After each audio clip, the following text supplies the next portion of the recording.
Ladies and gentlemen, welcome back to the Music Talks podcast. I'm your host, Bobby Rose. And if you've been listening to one of the past episodes, you will know that I have a go-to research buddy in UPM. And in the past episode, we talked about his dissertation, his research during his bachelor's degree. And today he's here with me again, and we're going to be talking about research in music in general. And this is going to be the first ever special edition of this episode, whereby for those who are listening on Spotify, I'm so sorry, you'll be listening to our voices as usual. But for those watching on YouTube, you'll be experiencing a proper anchor news setting, as it were, because we're doing this like physically together rather than online. So ladies and gentlemen, with me I have today Mr. Chan Long. Hey man, how you doing? Hey, thanks for having me again. It's really an honor for me to be able to get onto your podcast and to share our thoughts together.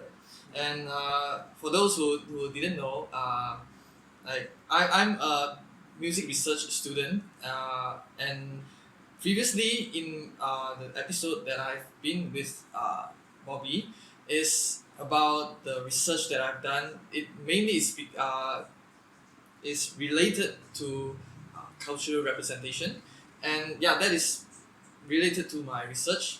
So this time, in general, we are going to share a little bit of because Bobby and I, although the both of us are research students, music research students, but the kind of research that we do are quite different. It's in the type of research that we do. The researches that I do are called qualitative researchers, and the type of researchers Bobby does is quantitative researchers. Well, to be honest, I've been doing a bit of research recently, and I realized it's a mixed method kind of thing. We'll talk about. Well, yeah, we'll talk about that later.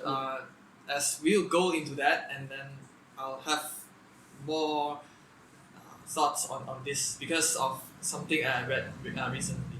So yeah. So okay, before we actually get into the episode, before we actually talk about these different researchers, we just need to address this fact. Music students in Malaysia just don't go for research. Do you think so?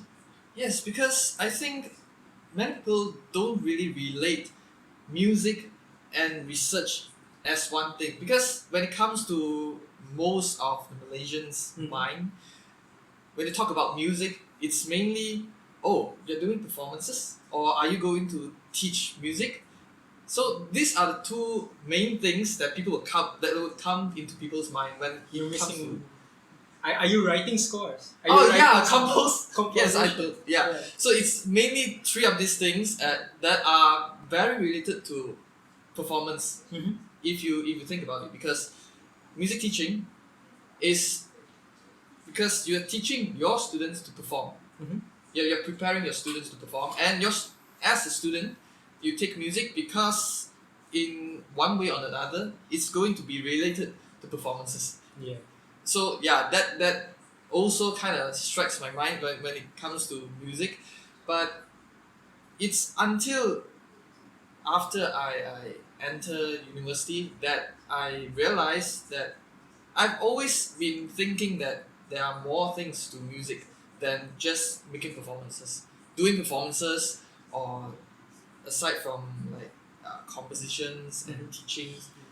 Actually, music research is still a very, I would say, niche and it's still a new ground for in Malaysia, I would say, because I think there are still many opportunities and things that as music researchers can be done. Yeah. Yeah. That's true. And so, following your thread of thought, there's even some danger, some challenge in actually explaining the different topics. Okay, it's easy for us to explain that I study about music therapy, music psychology, the research of music psychology, and you research about the music sociology. But then there are some people that we know who not for worse, but maybe not necessarily for the better. They were for their dissertation. They were writing about a specific composer. So you'll be thinking about, wait, are you talking about their works? Are you taking on the compositional route? But then this person was like saying she does it in a research manner. So we actually remember that there was that one Yes, time yes, that we yes. actually sat down and think about, wait, there are some things that make it more of more of a structural analysis, score analysis. Like she was analyzing more of the music of that person, and Yes. in a way idolizing her, which is not a wrong thing. But then it doesn't really fall into the study of research, or does it? See, that's the challenge about it.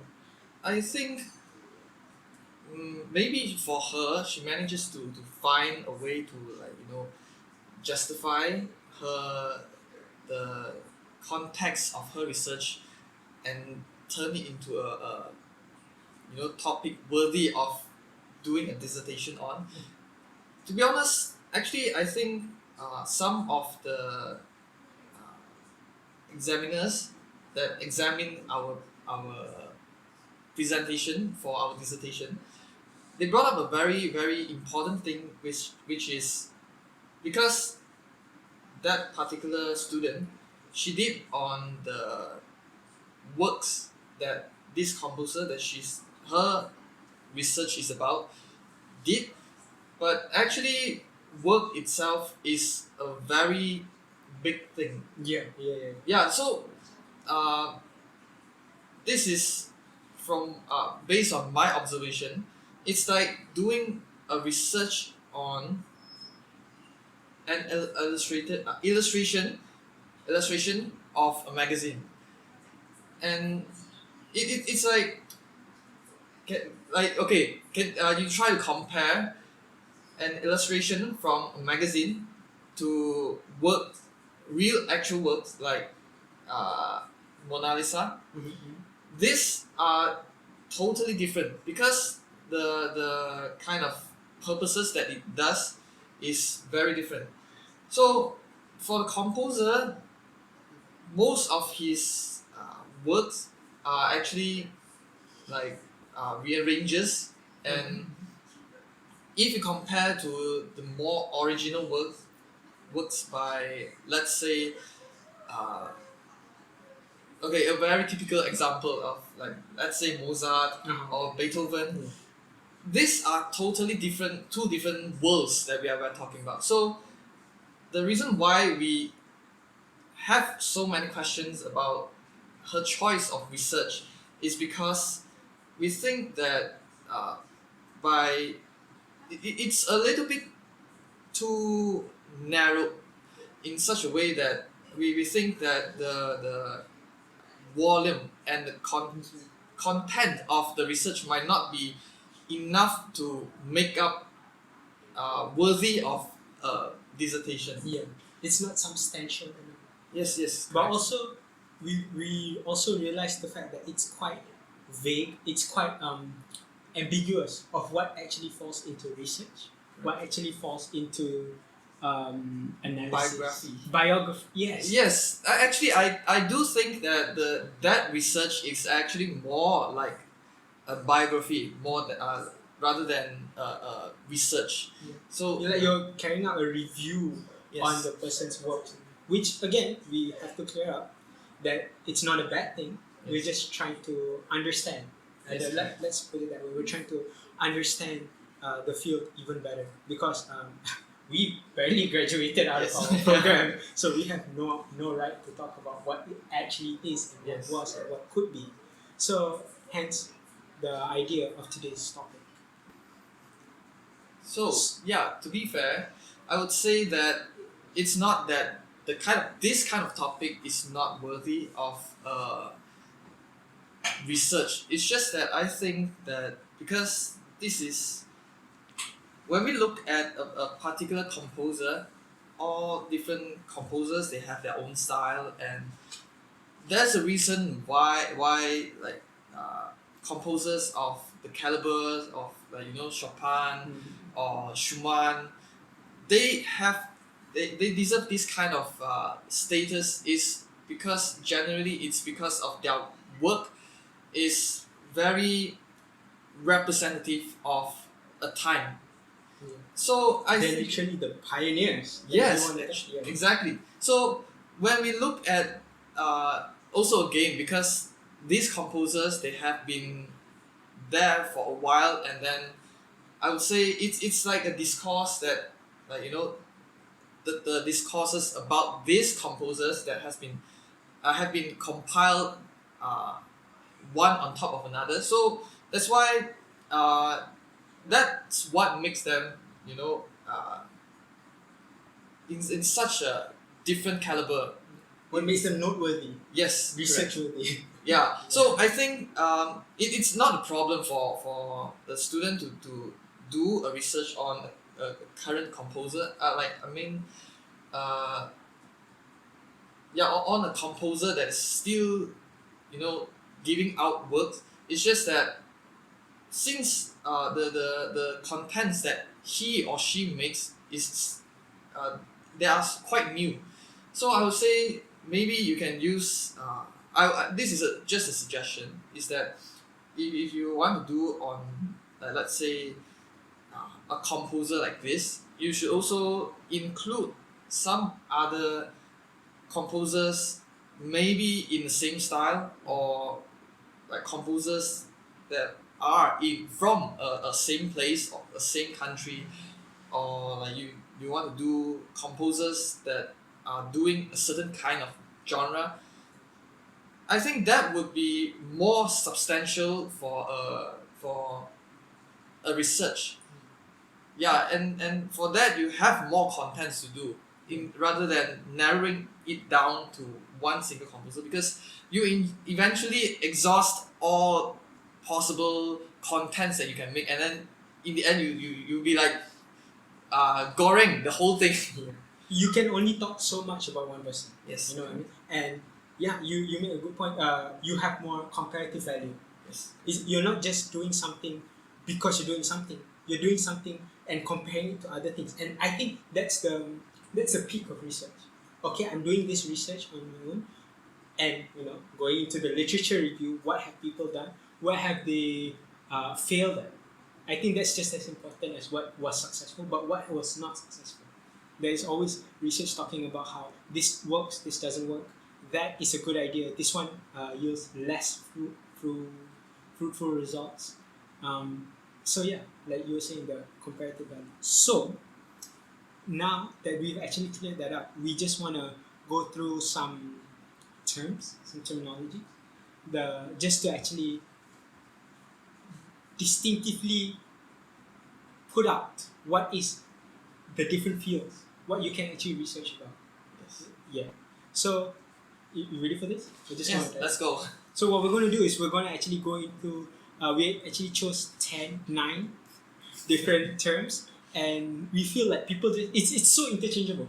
Yes, correct. And I feel so, up to a certain point, I was kind of pissed off. It's like, oh, you're doing music? It's like, oh, music's such an umbrella term. And that's it, And yeah. Okay, so let's go into the first term, musicology.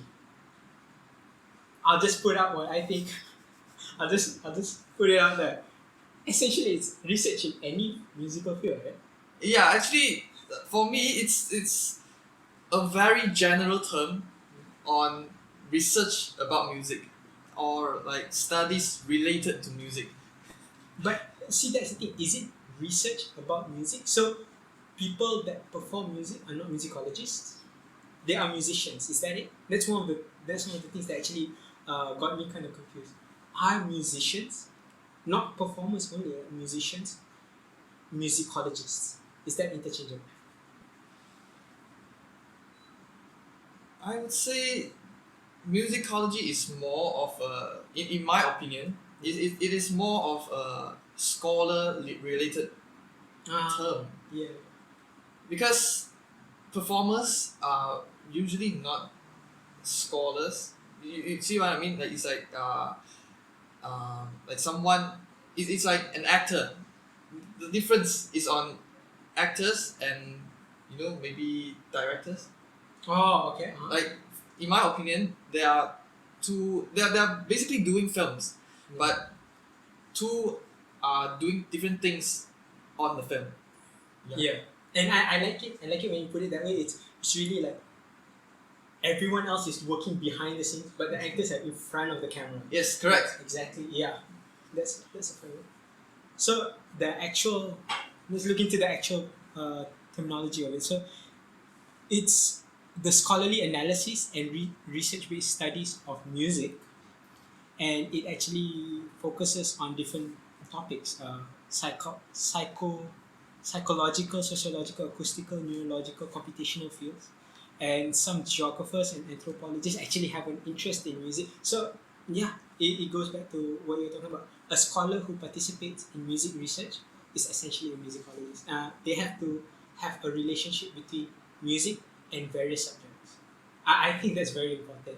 If you're just talking about music and just going about it, oh, this music feels nice, this music is really good, even then you're still not a musicologist because you're not talking about why is it good, how is it good, how does it affect people differently, how do you think about it in depth, you're just thinking about music aesthetically.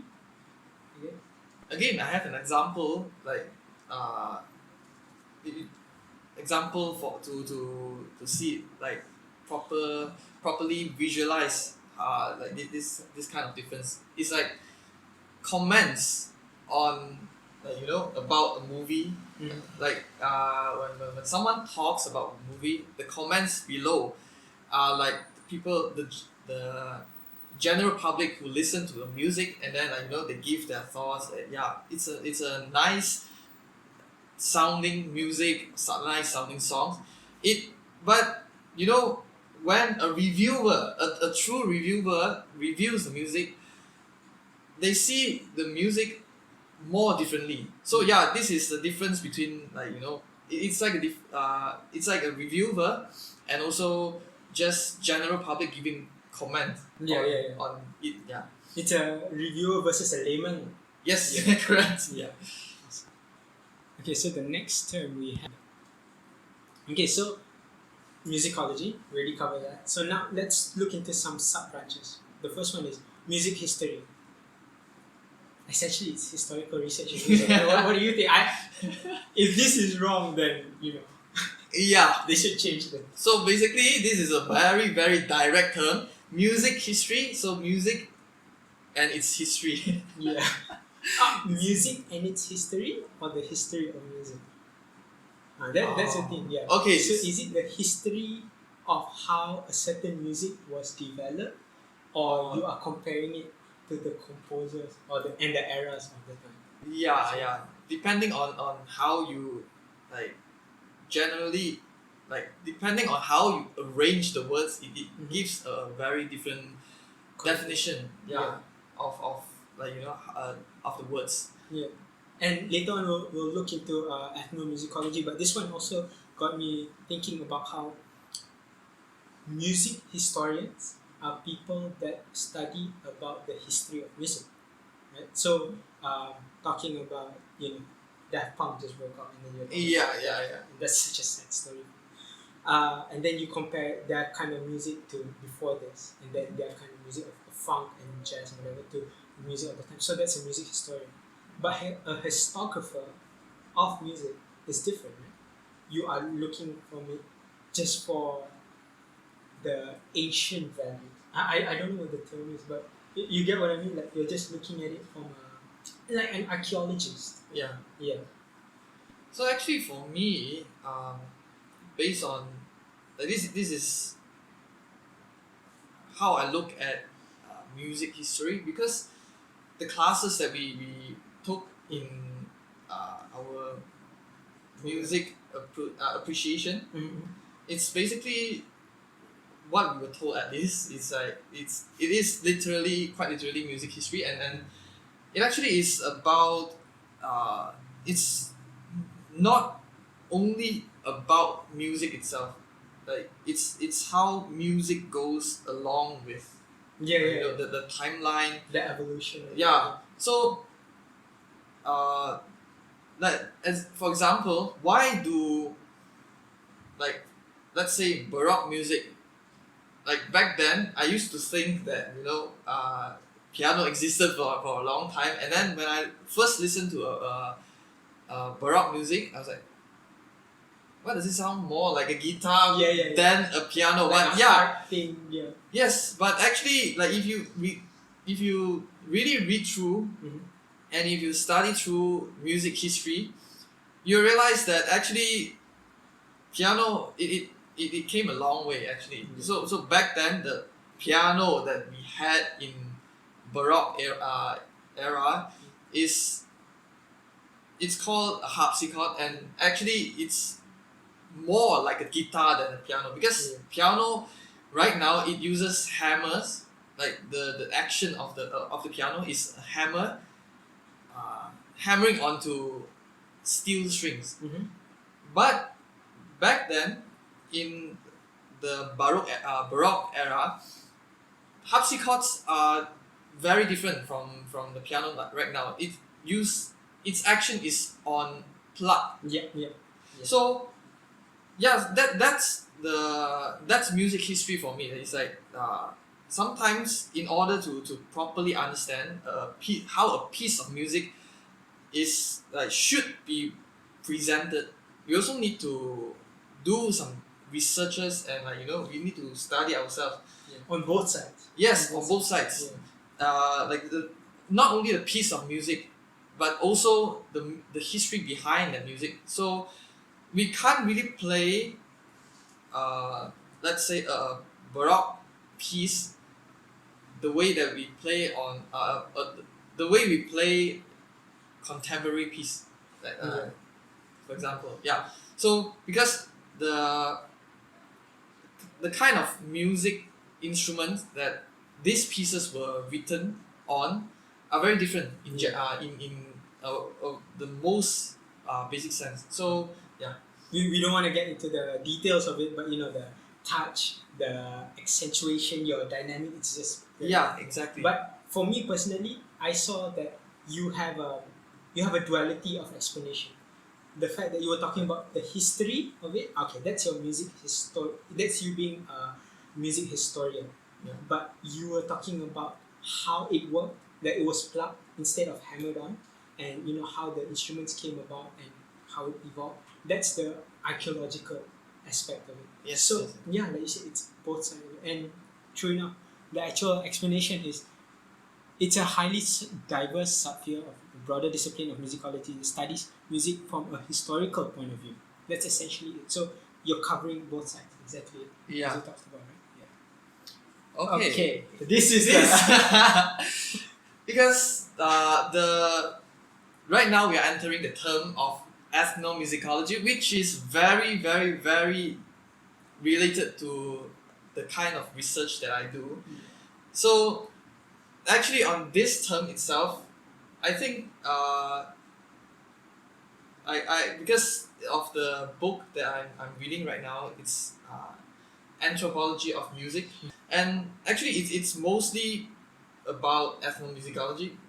Like when we talk about musicology earlier just now, yeah, I was trying to keep everything I want to say, until this moment, because You want me to leave and you just take over? no, please stay. Because ethnomusicology is a term that people, the scholars, have been still arguing to find a proper definition of it. Essentially, ethnomusicology is about humanities, and it's a very diverted things, because it's like you need to be it contains two very distinctive how to say components. Yeah, it feels like coming together. Yeah, correct. So it's about musicology and also anthropology, and the debate on this is that like which one is more important, because according to Miriam, like this two different fields, people that are doing ethnomusicology tend to have different, they weigh musicology and also the anthropology of music a bit differently. Some people, they will think that it's like comparing, weighing between humanities and social sciences. Yeah. Yeah, so actually both are equally important, but the way the musicologists do, usually it's one thing outweighing another. But Yeah. actually Maria, the author of Anthropology of Music, basically pointed out that in order to do ethnomusicology, because let's face it, musicology and also anthropology are, like we said, are two very different fields. So people who study music don't really take anthropology, and people who take anthropology don't really take musicology. Yeah. So in order for ethnomusicologists to excel better in both fields, like to do a balanced job in both fields, it's best to have like maybe people who do musicology to first learn the basics of anthropology, Yes. because basically a very very general way, like do you know that ethnomusicology used to be defined as the study of non-Western music. Yeah. So basically, what differs musicology from ethnomusicology, or I mean the other way around, like the only way to differ ethnomusicology from musicology is that, based on my understanding, is that musicology is more about the Western music, and ethnomusicology is more about non-Western music. It's as if, like saying that the Western music is. Actually, when I first read about this, my first impression is that, like the when this definition was first put out, it kind of sounds like Western music is the standard. Oh, yeah, yeah. Yeah, it does sound like that, because I think you kind of know where I'm getting. Is that like why is it Western and non-Western? Yeah. Well, to be honest, one of the main things that a lot of people tend to overlook, who just we're talking about people who just do ABRSM or Trinity exams or whatever. So they just learn up to a certain point of grade 8 or diploma in piano, drums, guitar, all those other instruments. But they only realize that they're learning half of music. Yeah. So when you slap on something that's non-conventionally explainable, then they scramble on, because they didn't really delve into, like you said, non-Western music. And it's up to a certain point, it's a obvious thing but a non-obvious thing, whereby you fall into the trap of, I mean, I don't want to get into that debate, but Yes. it's a colonialism, like, Yes, actually, as a music research student, I do find that, actually this is like quite subtly, but it's a way of colonization. Yeah.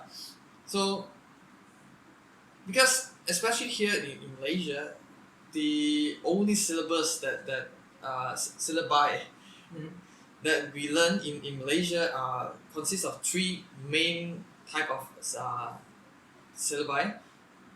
One is ABRSM, and then another one is Trinity, and the third one is Yamaha. Yeah, so here we like tend to take three of this syllabi as the standard music syllabi. Yeah.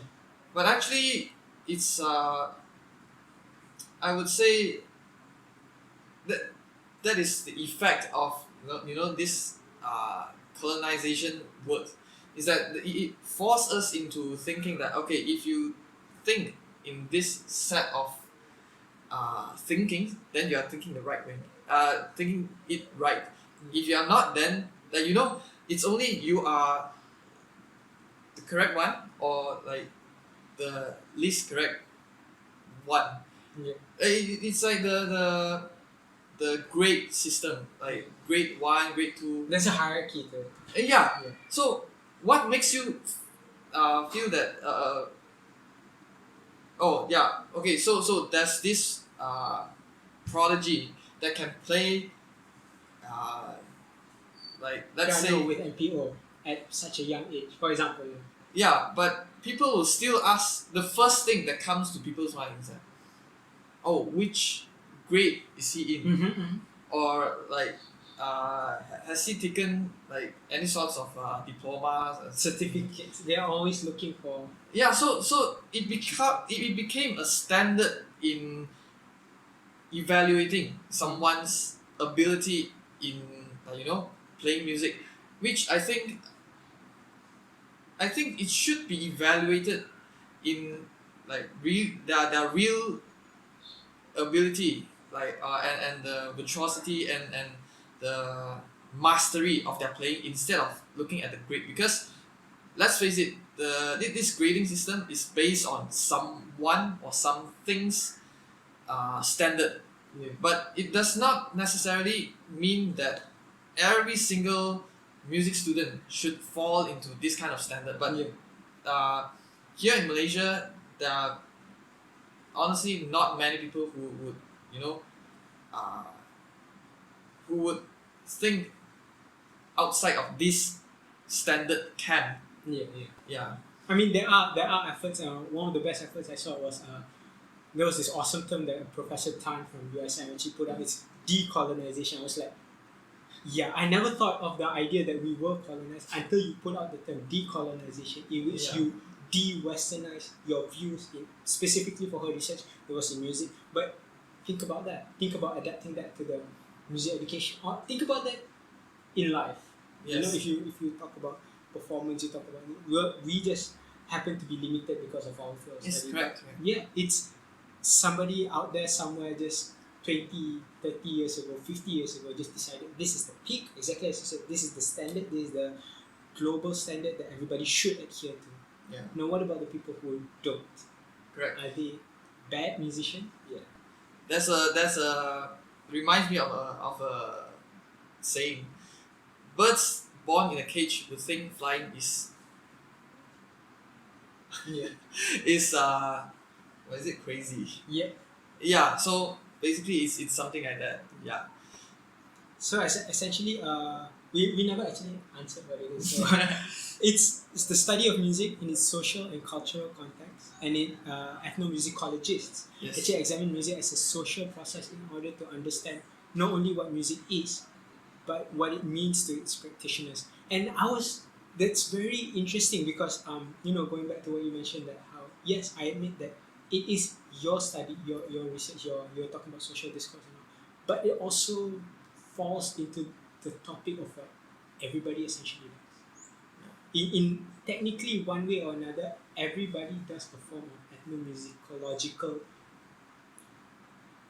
research because it always affects society one way or another. You're talking about your final chapters of your dissertation, future suggestions for research, how this can be justified. If you're talking about putting out your research proposal, how I justify my research and that it will affect the society. So technically, every kind of musicological research also affects society. So every kind of research actually is an ethnomusicological research, isn't it? Actually, I would say that it depends on how deep you want to go, and then it depends on the type of angle. Which angle are you looking this matter from? Because ethnomusicology, essentially, research on music is actually like sciencing about music, and it has two main components that mix up music research. One is like about the humanities. Another thing is about the very you do it in a very science way. Like one is you look at it as like, you know, the entire thing, uh, the phenomena, like yeah, and everything along, like that comes with the music. And then another thing is, like, you know, the hypothesis, the observation and stuff. These are like very science thing. It consists of these two things, and then I would say, depending on which part outweighs one another, because like based on my past research, the data itself, like the number, it's like if I present the data and I prioritize like how many people think like this, like maybe let's say 70% think, oh, this is they can accept this song, and then 30% think that they cannot, like they cannot accept this song, and like they generally hate this song. So that it's more of you know, like, you know, that the it's more quantitative than qualitative, but qualitatively speaking, we will deal more with, like, you know, the we will take it more as a fact of, like, you know, the entire thing, rather than like showing, okay, who agrees this more, who we the thing we will show is that there are people who think like this, people who think like this, like the different ways of thinking. So I think ethnomusicologists, they will deal more on, like, you know, this whole Interpretation interpretation of the whole like, because data, they also need to interpret what the data is about, because they also need to, like, you know, change people's answers and make it into something that can be the researcher can use to you know, catch, because the researchers, they need to take the answers that they get, the data, and then categorize them based on, like, you know, what the answers are about. Yeah, the keyword is a key thing. Yeah, I guess what you're talking about is not really change, but to adapt the different answers that people give according to. It's always about the research objective, the research questions. Yes. So what's the point of getting all this data, but you don't even look at your, you know, you don't collate them to your research questions. I think that's what you're talking about. Yeah. And then back to your question about, like, what makes, like, generally, in my opinion, ethnomusicologists, they will have this cultural part, because like what you said, the kind of researches that we do, one way or another, it will be related to the cultural context. But I think for ethnomusicologists, the cultural context is actually pretty significant. That's the priority of the That's the priority of the research. Like, because, like I said, it's doing both things at once: the musicology and also the anthropology. So it's very easy for any music researchers to do researches about music, but whether you want to put it, like, you want to emphasize the cultural context of this research that you are based on, this is the thing that really puts music ethnomusicology as ethnomusicology. Yeah, that's true. And in relating to that, I was thinking about how, you know, you mentioned 50-50, right? So I was gonna counter with, so that means you're talking about at least you're talking about 60% culture or society and social studies and 40% music. No, I realized that you're actually right. It's 50-50 in a field of music, ethnomusicology. It's 50-50 culture and music, but in the case of any other research, musicology in general, it's more of 10% culture. Yes, 10%. correct. It touches just a bit because I'm just basically relating. for them, Yeah. I think that they need to have the culture for the readers. Yeah, just for context purposes. Yeah, context purposes. Yeah. But for ethnomusicologists, what they do is relating the music side and the culture side together. Like Yeah.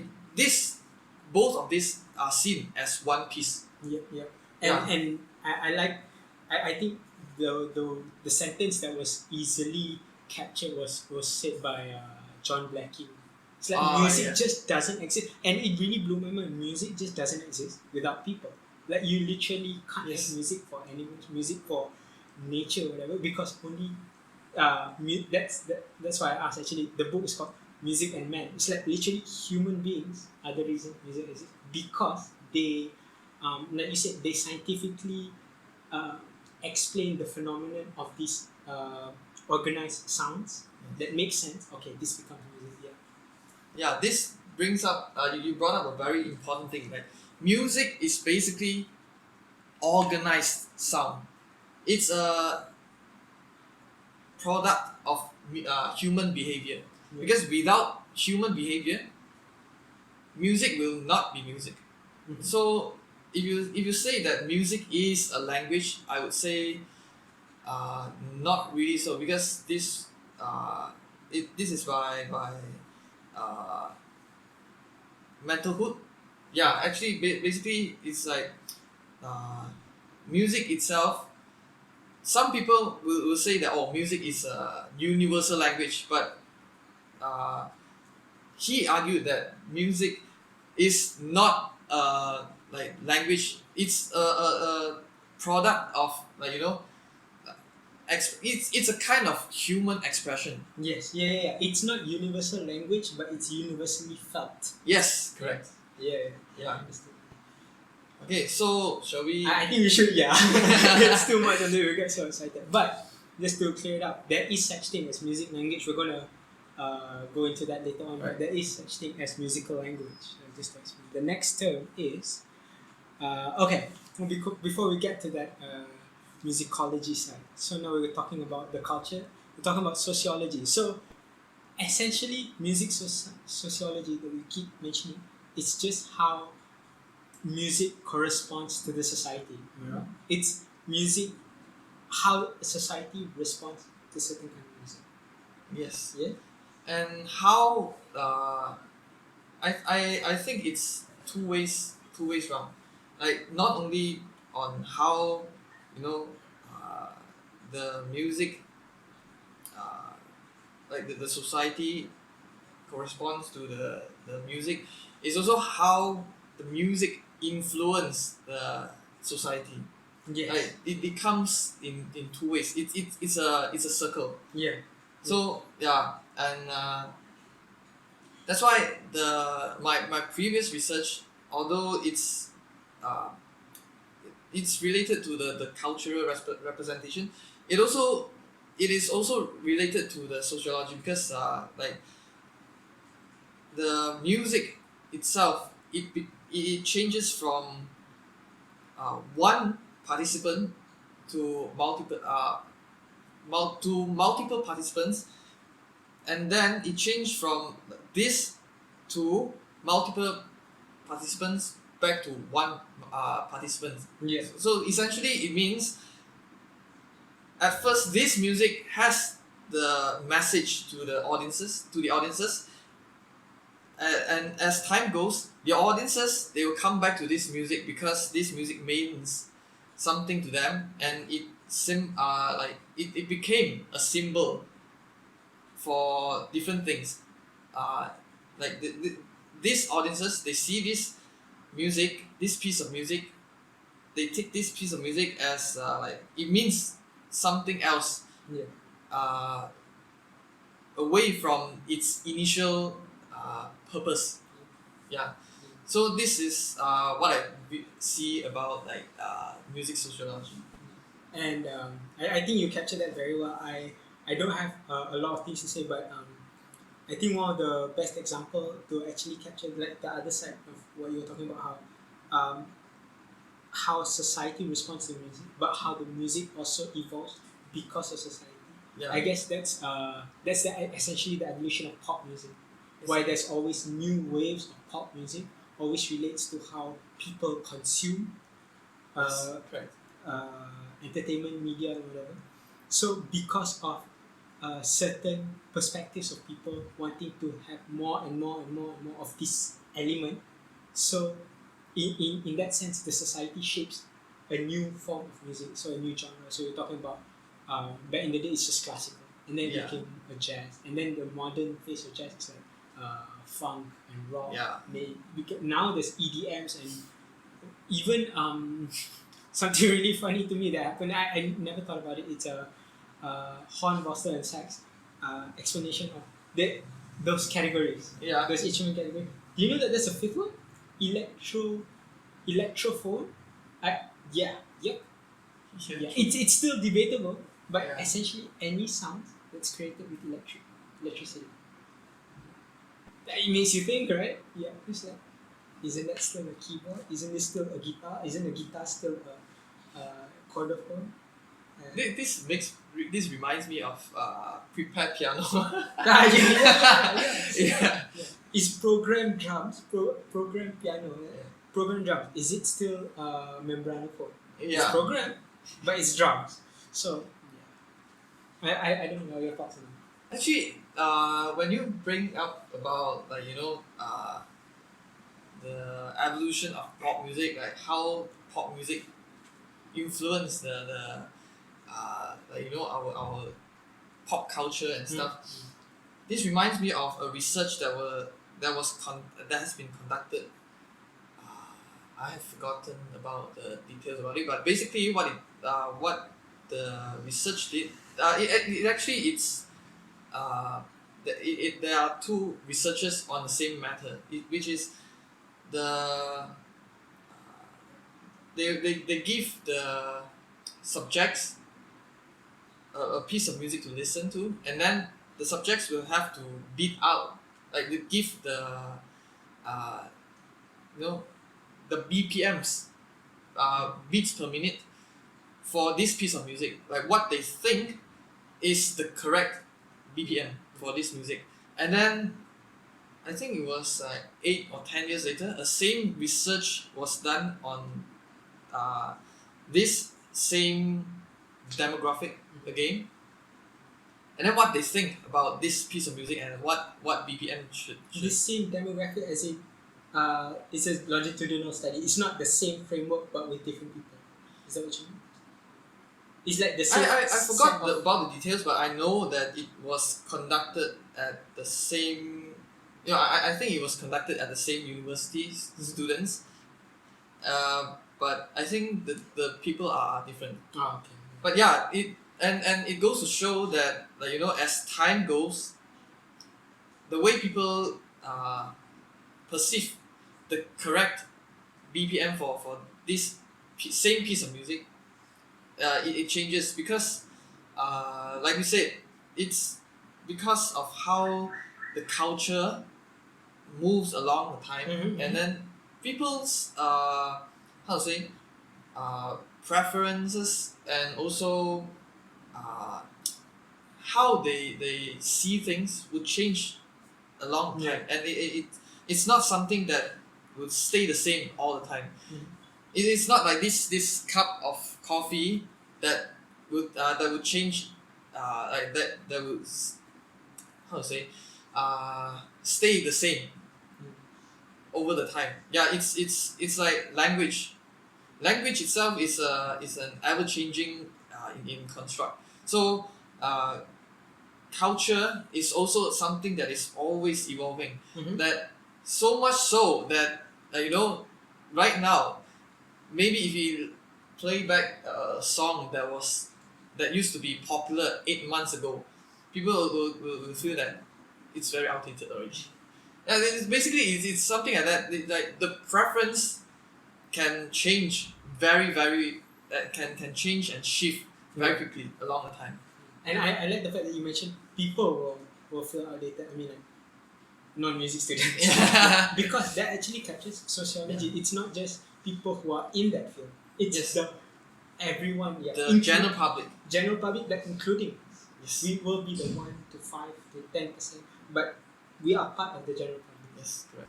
Awesome. So essentially, after all that we talked Yes. about, So sociomusicology, music psychology, it essentially just refers to both an academic subfield of sociology that is concerned with music, as well as the subfield of musicology that focuses on social aspects of musical works. Yes. So I guess we kind of capture that.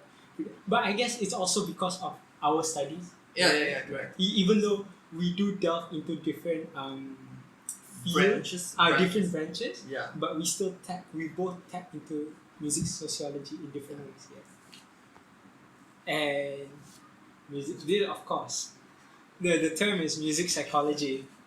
So this one is a very a field that I have to be honest, very unfamiliar with. The only thing I because this is also I only know people, I guess one lecturer, Dr. Yo from UPM, like she did her PhD on music psychology, and basically what she did was actually looking at Consumer studies. it's more towards the consumer study. And for a long time I've been very very confused, like with what music psychology is actually about, because it feels like it's a very broad uh, field. Yeah. It's an umbrella of many things, and uh, again, this is a question about like whether it's more towards music or whether it's more towards psychology. Yeah, I can safely tell you it's more towards psychology.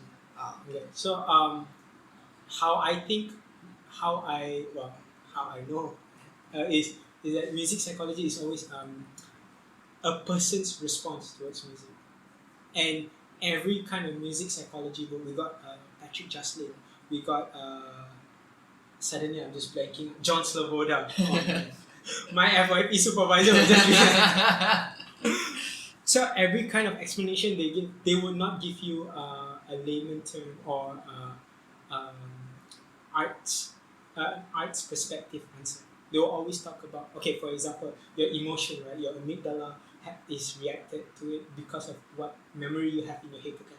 So because of the specifically medical terms, so it becomes very psychology driven. I see. Yeah. So I personally think that how I just personally differentiate them is music psychology is whatever people talk about with medically focused studies. Okay, so we're talking about, it can be something like there was a paper I actually wrote about it, One Wing Angel by Nobuo Uematsu. That's a tritonal dysfunction. People call it dysfunction just because it sounds like the devil's tritone, the devil's tone. It sounds disruptive, but actually it's intended, and it was related to Igor Stravinsky's work, The Rite of Spring. So how does it make you feel? How does it trigger? Why do you trigger it? Why do you feel it that way? It's because people have been since 1900s, people have been growing up to tonal music, clean music. That's also why jazz wasn't really, especially bebop, they weren't really accepted after a certain point because it sounds messy, and one of the messy things about it is that tritonal dysfunction. But then it goes back to your thinking, your perception, because music psychology is all about how you feel, How you respond to it. how you respond to it, exactly. But if you're talking about consumerism, it's more of a sociological aspect, because how people consume music. I can't remember at the top of my head what Dr. Joanne Yo's research was about, but I distinctly remember about how people absorb music, how they consume new forms of media or media back in those days. But then it's more of a holistic explanation. Yeah. So you get what I mean? It's until you actually tap into the the psychological terms of the darker side of people, the subconscious, the unconscious. Okay, yeah, I'm just going too technical about this, but until you tap into the self and other selves, a person or even collective individuals, as oxymoronic as it sounds, it's collective individual. It's not a community. You see that difference? Yeah. Yeah, yeah. So that, to me, I just feel like that's the distinctive value of music psychology. I see. But when you talk about like like the medical terms, then how different is psychology from music therapy in terms of like the medical Mm-mm. sides of them? Like how do both these fields differ? Yeah, that's a very good question. Essentially, music psychology is just researching. I will actually get to this in that's one of the discussions, Okay, that sure. the observational part Yeah. versus the action part. So, just a bit about that. Music therapy is essentially the action research. Okay, so if I play this kind of music for you, you are a bit angered by it. But I know that I want to push you to exercising more, so I give you aggressive, fast beat music. Like presto, tempo, and all the minor chords just to get you driven. So the psychology side is E minor chords, E minor key music, and like double time patterns. Okay, that gets people aggressive and driven. So the therapy side is to apply that accordingly. Not I only, see. yeah, but yeah, that's the something that people don't understand. It's not only for better. I mean, not only to become more inhibited or something like that. It's sometimes people forget that you need to feel angry. You need to have that drive. You need to have that nudge, that push. How do you do that? With angry music. Yeah, Yeah. Yeah, correct, correct. Yeah. So should we proceed to the next Yes. Yeah. Can I just have like another hour on this now? Okay. I don't know why this topic is in here, but it just sounded so cool. So, one of the things that really connected us together is our study of jazz. You studied classical and then went into jazz. Yeah. I kind of went into, I didn't go into the other way, but I approached it more of a drumming, percussive side of it. So we've always noticed that there are differences in languages. You're talking about classical, and then you're talking about how you can't have parallel fifths, but in jazz, it's totally fine. Yeah. You can't have that tritonal tone, that devil's tone, but in jazz, it's totally fine. You love it, that dominant Yeah. chord. So I was trying to find a term to actually explain the music language. I thought it was music lexicology. No. So actually, I tried to look up for like what music lexicology is about, and actually, I couldn't find anything that is like that is very helpful. Basically, what I found is just lexicology. Yeah, it's a game about like language, but music language. The last time we heard about music language is basically about theory. Yeah, exactly. So there has to be a more academic term for language. That was my only gripe. That was my only effort. Yeah. That was the only reason behind this effort. Like there has to be something that explains the musical language. I don't know. It could be musical grammar, musical. Okay, so let me just put it out there. Music lexicology is the index of words for music literature, either academic or non-academic. And this is something very new to maybe both of us. Yeah. So this person, Duckles, in 1971, actually talks about how there are specific terms you must use to explain about music. When people say, that music sounds nice because of the chords. Yeah. But actually they don't know that there's a rhythm, there's melody, so they just put out a blanket. But the idea behind music lexicology, and this one I had to tally with a linguistics student, there are, for music scholars, you have to be extremely important in not just spewing out the synonyms of an exact term. Okay, so in the medical field, you can actually go to PubMed and you can find different symptoms, different problems, different diseases, and you can sometimes interchange them. But in music, the idea of music lexicology is that certain terms are so strict that we've been going on, this whole episode, that if you change it, then the whole connotation of it changes. Yes, correct. Yeah. So I guess that's the important thing about this. And under lexicology actually goes into vocabulary, and vocabulary has terminologies.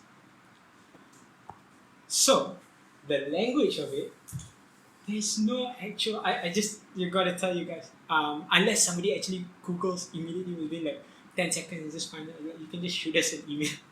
Just tell us about this, how wrong we are. Essentially, it's just like you said, it's music theory. I mean, I don't know. It's just there are different languages. Okay, so semantics are actually different studies of sentences, and in understanding the semantics of different sentences, you have different components. You have the grammar, you have the vocabulary of it.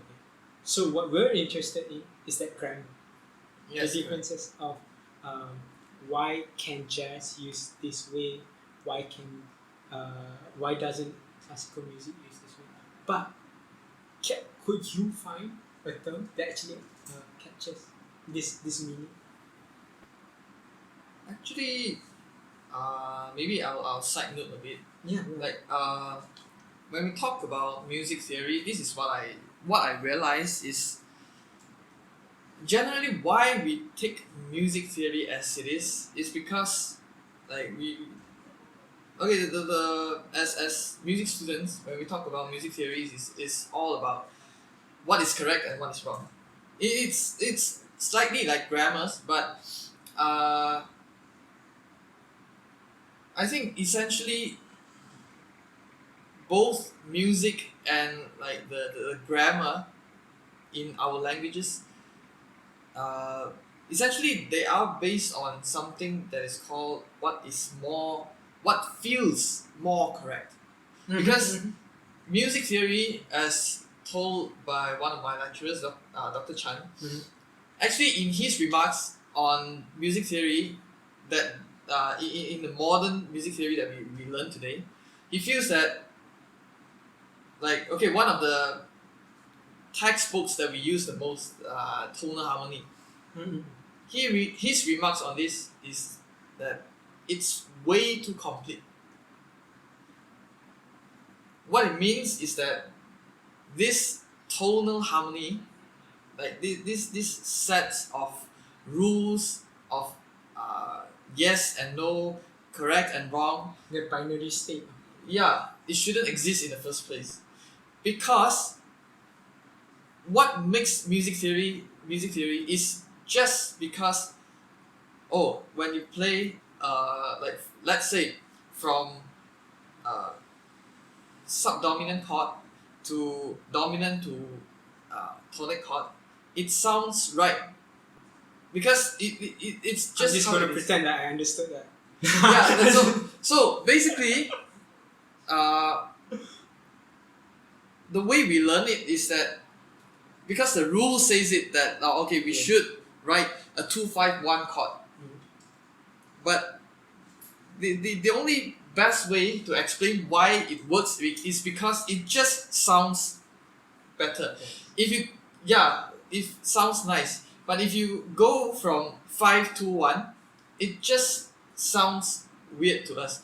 And the only reason why the rule says like it's not allowed in the rules is because basically if you try it out in your piano, it just feels off. Yeah. So For lack of a better term. so actually like music theory it's like from according to what Dr. Chan said, it's like it used to be passed down based on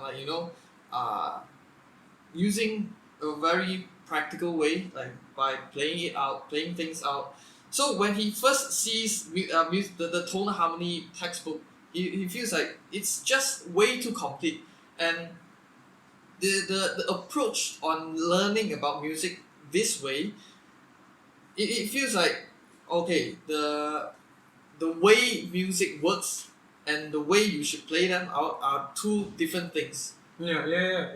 So like what used to be taught, the way how music theory used to be taught, it's more uh, seen as one whole piece of, like, a complete piece. So when you play, you also know what should be played and why it should be played like this. But then in music theory, it kind of separates the practical part of the, like, yeah, it basically separates the practical part from the theory. So I think, if possible, as for myself, I'm also a music educator myself. So I see the importance of, like, letting my students to know that, okay, why do we have this rule?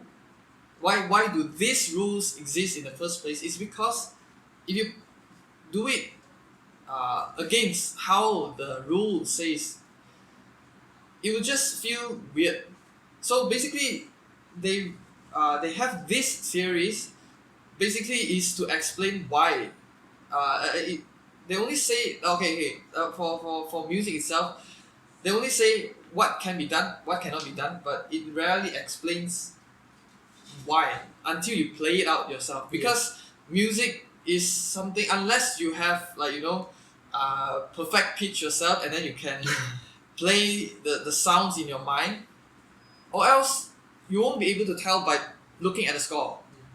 So yeah, that's my thought about music theory. Let me just put it out there.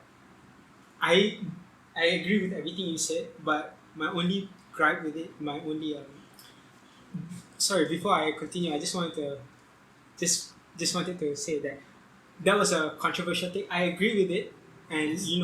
we had the same lecture, but please don't go around and telling your lecturer, Yes, you're yes. teaching me, that's wrong. I can't be like this. It's if you're willing to go through the persecution of, or rather the debate about this, by all means go ahead. And we actually, that's the whole idea of this podcast, is to get people thinking. Okay, so my only issue with this is the term theory. Exactly as you said, theoretically, this is correct. Theoretically, okay. So, one of the things that, again, Dr. Chan Chonjan, he actually mentions, is that every time you watch a documentary, any kind of documentary, any kind of movies, any kind of, it's always a single perspective.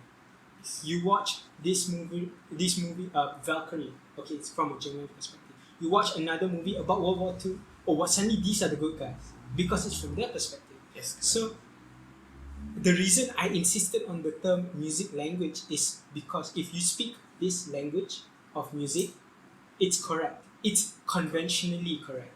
So by my standards of convention, you are correct. So it falls under this language.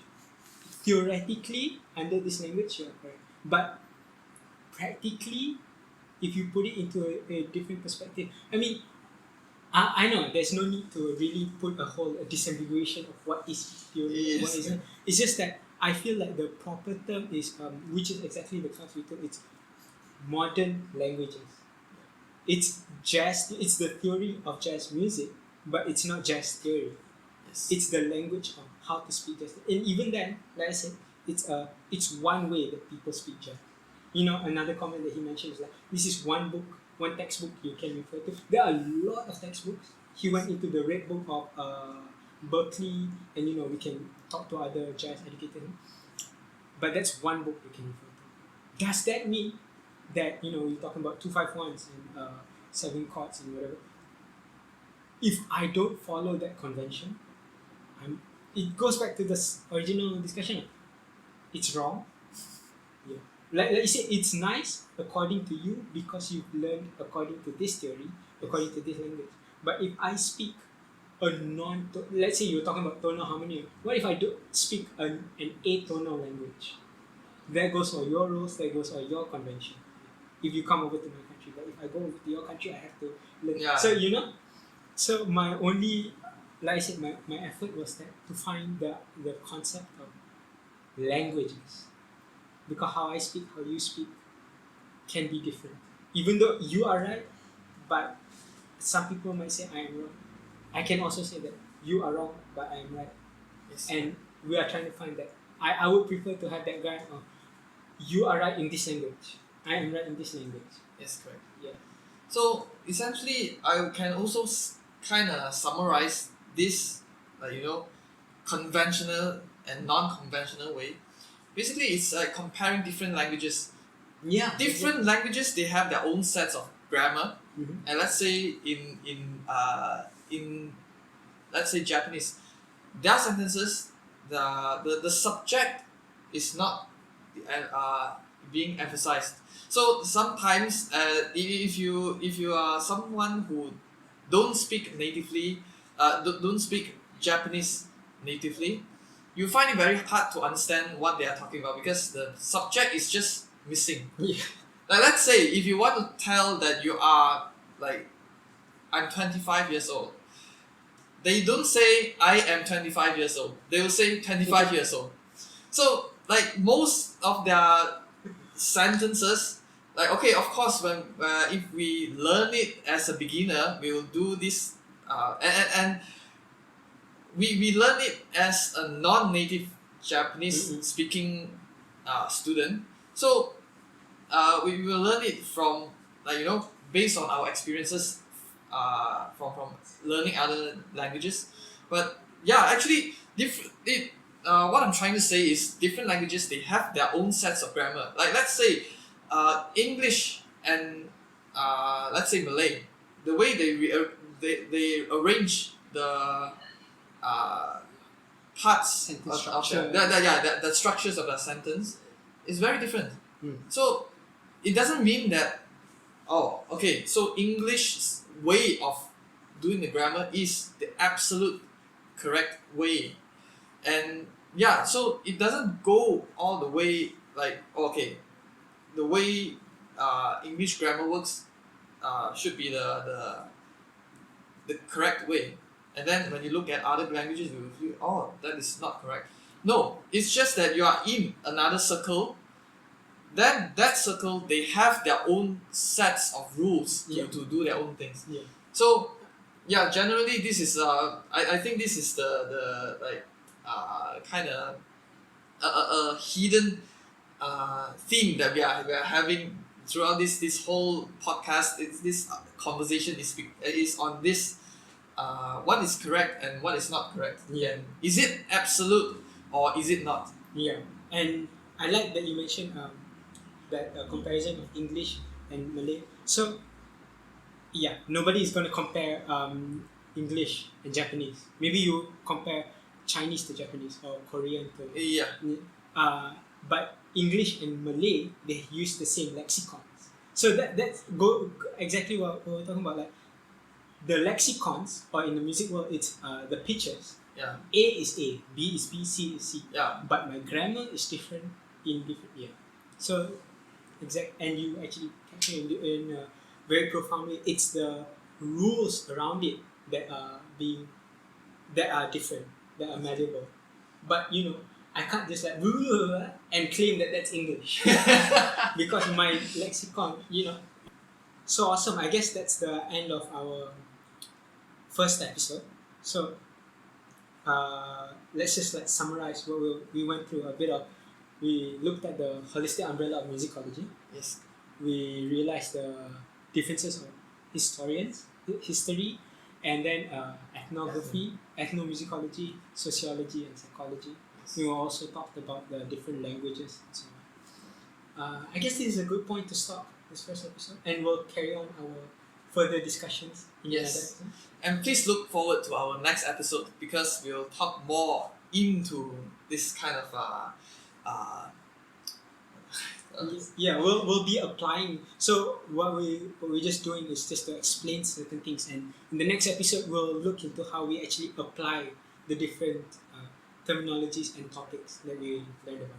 And it will be on how the two of us think about the same thing.